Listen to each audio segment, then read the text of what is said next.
നട്ട് നിന്നു. ഡോറ് തുറക്കുന്ന കരകരാ ശബ്ദത്തോടൊപ്പം പുറകിലൂടെ ആൾപ്പെരുമാറ്റം കേട്ടതും തിരിഞ്ഞിന്ന് അവൻ്റെ മോന്ത് നോക്കി 4 വർത്താനം കൊണ്ട് കാച്ചിയാലൊന്ന് കരുതിയതായിരുന്നു.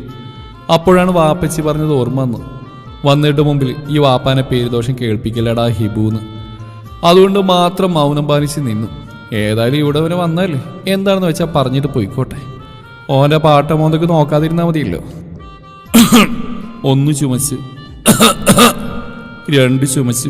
ചുമ, ജലദോഷം, തുമ്മൽ, കഫക്കെട്ട് ഏതുമാകട്ടെ കഫ് സിറപ്പ് എന്നും എപ്പോഴും. ഞാൻ ആരാ മോള്? തിരിഞ്ഞു നോക്കിയില്ല. നമ്മളോടാ ഓൻ്റെ കളി. അതെ, യൂണിഫോമിനേക്കാളും തനി ഡ്രസ്സിൽ സുന്ദരിയാണ് കേട്ടോ. എനിക്കിഷ്ടമായി. ആ ശബ്ദം കാതിൽ പതിഞ്ഞതും ഇടിവെട്ടിയ പോലെ ഞാൻ തരിച്ചു നിന്നു. അപ്പൊ തന്നെ തിരിഞ്ഞു നോക്കി. യാ ഖുദാ, ഹാബിദ് സാറ് ഇങ്ങനെന്തെവിടെ? അപ്രതീക്ഷിതമായി മുതലിനെ ഇവിടെ കണ്ടതിന്റെ ഷോക്കിൽ എന്റെ തലയിലെ കിളികൾ രാജ്യം വിട്ട് പറന്നു. പെട്ടെന്ന് വന്ന ബോധത്തിൽ വായിന്ന് വന്ന സാർ വിളിക്ക് എന്തോ ഒരു അപാകത പോലെ. Sir sir. അതെ, സാറ് തന്നെയാ.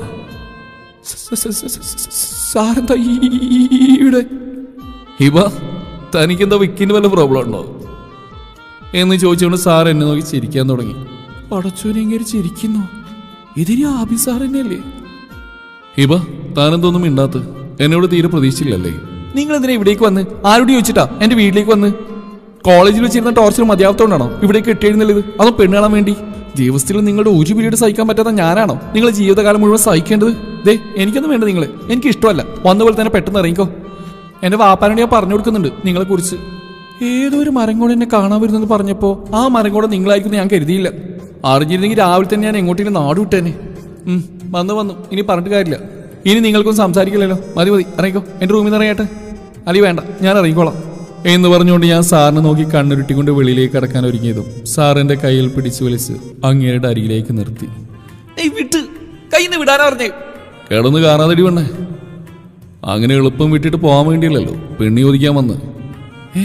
എന്താ മൂപ്പര് എന്താ പറഞ്ഞെന്ന് മനസ്സിലാവാതെ ഞാൻ 2 കണ്ണും വിഴുത്തി സാറിനെ തന്നെ നോക്കി നിന്നു. അതേടോ, ഇഷ്ടം എനിക്ക്. കണ്ട നാൾ മുതൽ തന്നെ ഇഷ്ടമാണ്. ഫസ്റ്റ് ഇയർ ഞാൻ നിന്റെ ക്ലാസ് ട്യൂട്ടറായി ചാർജ് എടുത്ത ദിവസം ആദ്യമായി ഞാൻ നീ കണ്ണൂട്ടി ആ ദിവസം തന്നെ നീ എന്നോട് ഉടക്കിയതാ. അന്നേ ഞാൻ ഉറപ്പിച്ചതാ ഈ മരം കയറി പെണ്ണ് എനിക്കുള്ളതാണെന്ന്. അന്ന് ഞാൻ എൻ്റെ കൽബിൽ കുറിച്ചിട്ടതാ ഈ കാപ്പിക്കണ്ണുള്ള മൊച്ചത്തിയെ. ആബിദ് സാർ അത്രയും പറഞ്ഞു തീർന്നു. നമ്മളെ തലയിൽ ബാക്കിയുണ്ടായിരുന്ന കിളിയും കൂടി അങ്ങ് അന്റാർട്ടിക്കയിലേക്ക് പറന്നുപോയി വിത്ത് കൂടും കൊടുക്കുകയും. എന്നിട്ടാണോ ഇത്ര ഇഷ്ടം ഉള്ളിലുണ്ടായിട്ടാണോ ഇത്ര നാൾ എന്നോട് ഇങ്ങനെയൊക്കെ പെരുമാറിയത്? കോളേജിൽ നിന്ന് എന്നും ഒരുപോലെ അപമാനിച്ചു വിടുന്നത്? അതൊക്കെ നിന്റെ കയ്യിലിരിപ്പുണ്ടല്ലേ പെണ്ണേ. പിന്നെ ഞാൻ അങ്ങനെ വല്ലതൊക്കെ പറയുമ്പോൾ നീ എന്നോട് തിരിച്ച് ഇങ്ങോട്ടേക്ക് 10 എണ്ണം പറയാറില്ലേ? അതൊക്കെ കേൾക്കാൻ വേണ്ടിയാ. യാതൊന്നിനെയും പേടിക്കാതെ മുഖത്ത് നോക്കിയുള്ള നിന്റെ ആ സംസാരം ഉണ്ടല്ലോ, അതെനിക്കിഷ്ടമായത്. പക്ഷെ സാർ, എനിക്ക് സാറിന് ഇഷ്ടമല്ല. സോ നിങ്ങൾക്ക് പോവാം എന്നും പറഞ്ഞുകൊണ്ട് ഞാൻ മൂപ്പയുടെ കയ്യിൽ നിന്ന് എൻ്റെ കൈ വിടിവിക്കാൻ നോക്കിയതും സാറിൻ്റെ അരയിലൂടെ വട്ടം ചുറ്റി ചേർത്ത് നിർത്തി. സത്യം പറ, എൻ്റെ മുഖത്ത് നോക്കി പറ, എൻ്റെ ഈ കണ്ണുകളിലേക്ക് നോക്കി പറ, നിനക്കെന്നെ ഇഷ്ടമില്ലെന്ന്. സാർ, അത് വിട്ട് ആരും കയറി വന്ന നാണക്കേണ്. ഓ, നിനക്ക് അതൊക്കെ ഉണ്ടോ? വീടൊക്കെ ചെയ്യാം. അതിനു മുന്നേ പറ, ഹിബ അബിതാവൻ നീ തയ്യാറാണോ അല്ലയോ? പടച്ചോനെ, കുടുങ്ങിയല്ലോ.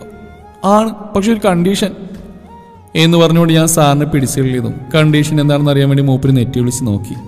അതൊന്നുമല്ല സാർ, ആ 1000 തവണ തന്ന ഇമ്പോസിഷനില്ലേ അതങ്ങ് തിരിച്ചു വെക്കണം, എങ്കിലും ഓക്കെയാണ് ഇതാബിതാവാൻ എന്നും പറഞ്ഞുകൊണ്ട് ഞാൻ സാറിനെ നോക്കി നിളിച്ച് കാണിച്ച് റൂമിൽ നിന്ന് വെളിയിലേക്ക് ഓടി.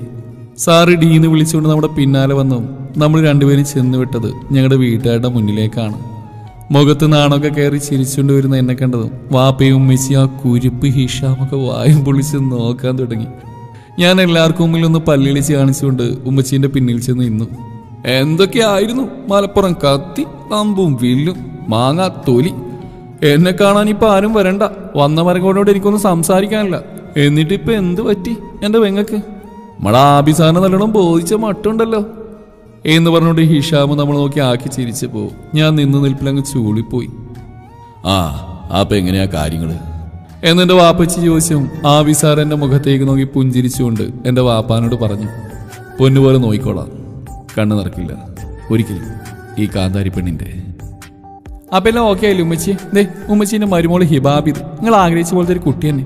ഇപ്പൊ സന്തോഷമായില്ലേ നിങ്ങൾക്ക് എന്ന് ചോദിച്ചുകൊണ്ട് സാറിന്റെ അടുത്ത് കൈയെടുത്ത് സാറിന്റെ ഉമ്മയുടെ കയ്യിൽ വെച്ച് കൊടുത്തു. അപ്പോഴേക്ക് എൻ്റെ ഉപ്പച്ചിയുടെ കണ്ണും മനസ്സുമൊക്കെ ഒരുപോലെ നിറഞ്ഞിരുന്നു. ഉമ്മച്ചിയുടെയും ഹിഷാമിന്റെയും മുഖം പുഞ്ചിരിയാൽ വിടർന്നിരുന്നു. അടുത്തു വരുന്ന നല്ലൊരു ദിവസം തന്നെ നിശ്ചയം നടത്താമെന്ന് പറഞ്ഞു അവർ ഇറങ്ങുമ്പോഴും ആബി സാറ് നമ്മൾ ഒളികണ്ണിട്ട് നോക്കുന്നുണ്ടായിരുന്നു. അത് കണ്ടപ്പോൾ ഞാൻ അരിച്ചരിച്ച് മുറ്റത്തേക്ക് ഇറങ്ങി. അപ്പൊ ആബി സാർ നമ്മൾ അടുത്തേക്ക് നീങ്ങി വന്ന് പതിയെ കാതിൽ മൊഴിഞ്ഞു. അപ്പൊ തിങ്കളാഴ്ച ആണ്, പിന്നെ ഇമ്പോസിഷൻ മറക്കണ്ട. ഞാൻ അപ്പൊ തന്നെ മൂപ്പര് നോക്കി കണ്ണുരുട്ടിയതും മൂപ്പര് വീണ്ടും പതിയെ നമ്മുടെ കാതോരം ചേർന്ന് വന്നു. ഡേ ഐ ലവ് യു എന്ന് പറഞ്ഞ് തീരുന്നതിന് മുന്നേ നമ്മൾ നാണം കൊണ്ട് മുഖം മറച്ച് അകത്തേക്ക് ഓടിയിരുന്നു. ആ നാണത്തോടൊപ്പം തന്നെ ആബി സാറിനോടൊത്തുള്ള ഒരു പുതു ജീവിതത്തിന്റെ സ്വപ്നവും ഉണ്ടായിരുന്നു.